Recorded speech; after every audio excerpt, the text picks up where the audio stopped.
બધાના મનમાં એક પ્રશ્ન હોય છે કે ગોલા મશીન વગર ગોલા કેવી રીતે બનશે, તો આજે આપણે ગોલા મશીન વગર ગોલા બનાવીએ અને એ પણ એકદમ બહાર જેવા.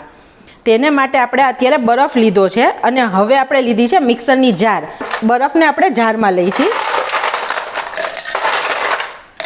હવે તમને એક બીજી ઇમ્પોર્ટન્ટ ટીપ કહું, આપણે બરફ એટલો ભરવાનો કે આ બ્લેડનો જે ઉપરનો ભાગ છે ત્યાં સુધી જ બરફ આવે, એની ઉપર બરફ ના આવવો જોઈએ, નહીં તો બ્લેડ ઘણીવાર તૂટી જાય. હવે આપણે આને ઢાંકીને ક્રશ કરીએ. હવે હું તમને બતાવું કે આપણે આઈસ કેવી રીતે ક્રશ કરવાનો. આપણે ઓન ઓફ કરતાં ક્રશ કરશું, કારણ કે નહીં તો હીટને લીધે બરફ વધારે પીગળી જશે. હવે આપણે ફરીથી 1 નંબર પર ફેરવીએ છીએ. વચ્ચે આપણે એકવાર જોઈ લઈએ. વાવ ફ્રેન્ડ્સ, તમે જોઈ શકો છો કેટલો સરસ બરફ બન્યો છે. હજી આપણે એકવાર ક્રશ કરીએ છીએ. તમને હું બતાવું કેટલો સરસ બરફનો ફ્લેક્સ બન્યો છે. તમે જોઈ શકો છો એકદમ મસ્ત છીણ બન્યું છે. આને આપણે આવી થર્મોકોલની પ્લેટમાં કાઢીએ છીએ જેથી બરફ જલ્દી ઓગળી નહીં જાય. થર્મોકોલની પ્લેટ હોય તો ફ્રેન્ડ્સ વધારે સારું, તેથી બરફ લાંબો સમય સુધી ટકશે. તમે જોઈ શકો છો એકદમ મસ્ત છીણ બન્યું છે. કોઈ જ ગોલા મશીનની જરૂર નથી આપણે. હજી હું બીજી એક બેચ પણ ક્રશ કરી લઉં છું. આ બીજી બેચ પણ આપણી ક્રશ થઈ ગઈ છે. હવે આપણે આને હાથેથી આવી રીતે દબાવી દેવાનો છે જેથી એક શેપ બની જશે.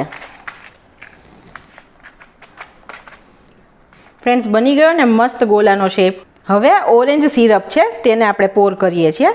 ઓરેન્જ સિરપને હું નાખું છું. ફ્લેવર તમે કોઈ પણ શરબતની તમે લઈ શકો છો ફ્રેન્ડ્સ. તમને જે પણ ભાવતી હોય તે કોમ્બિનેશનમાં ગોલા બનાવી શકો છો. અત્યારે મેં આ પહેલું ઓરેન્જ લીધું છે. ફ્રેન્ડ્સ, આપણે આ દૂધ કોલ્ડ્રિંકમાં જે શરબત વાપરીએ છીએ તે જ મેં અત્યારે લીધા છે. હવે આ ઉપરથી હું ચોકલેટ નાખું છું. ચોકલેટ ઓરેન્જનો સ્વાદ ખૂબ સરસ લાગે છે. ફ્રેન્ડ્સ, ઉપરથી હું ઘરની જ બનાવેલી ઇન્સ્ટન્ટ રબડી પોર કરું છું. આની રેસીપી જોતી હોય તો તમે મને કહી શકો છો. રબડીનો સ્વાદ આ ગોલામાં ખૂબ જ મસ્ત લાગે છે. હવે તેની ઉપર હું ફ્રેશ ક્રીમ એટલે કે મલાઈ એડ કરું છું. તમે ઘરની ફ્રેશ મલાઈ હોય તેને પણ ચર્ન કરીને લઈ શકો છો. આ 1 ચમચી જેટલું મિલ્ક મેડ એડ કરું છું. ફ્રેન્ડ્સ, આ ગોલા એકદમ રીચ હોય છે. તમે રાજકોટને બધી સાઈડ આ ગોલા ખાધા હશે. હવે આપણે ઉપરથી થોડું ચોકલેટ સિરપ નાખીએ છીએ. ફ્રેન્ડ્સ, આવા ગોલા ખાવા મળે તો બાળકોને તો એકદમ મજા જ પડી જશે. મેં અત્યારે હર્શીઝનું સિરપ વાપર્યું છે. હવે ઉપરથી હું આ કાજુના ટુકડા નાખું છું. ડ્રાયફ્રૂટ્સ તમે તમારી રીતે નાખી શકો છો. આ બદામની કતરણ કરી છે તે નાખું છું. આ સૂકી દ્રાક્ષ છે. આ મિક્સ ફ્રૂટ જેલી છે. આની જગ્યાએ તમે તૂટી ફ્રૂટી પણ એડ કરી શકો છો. ફ્રેન્ડ્સ, આ ગોલા આપણે જ્યારે બહાર ખાઈએ છીએ ત્યારે 200-250 રૂપિયા પ્લેટની પ્રાઇસ હોય છે. આ ગોલા આપણે ઘરે એકદમ ઇઝી રીતે બહુ જ સરસ રીતે બનાવી શકીએ છીએ અને એ પણ ઓછા ખર્ચામાં. ઉપરથી આ સૂકા ટોપરાનું છીણ એડ કરું છું.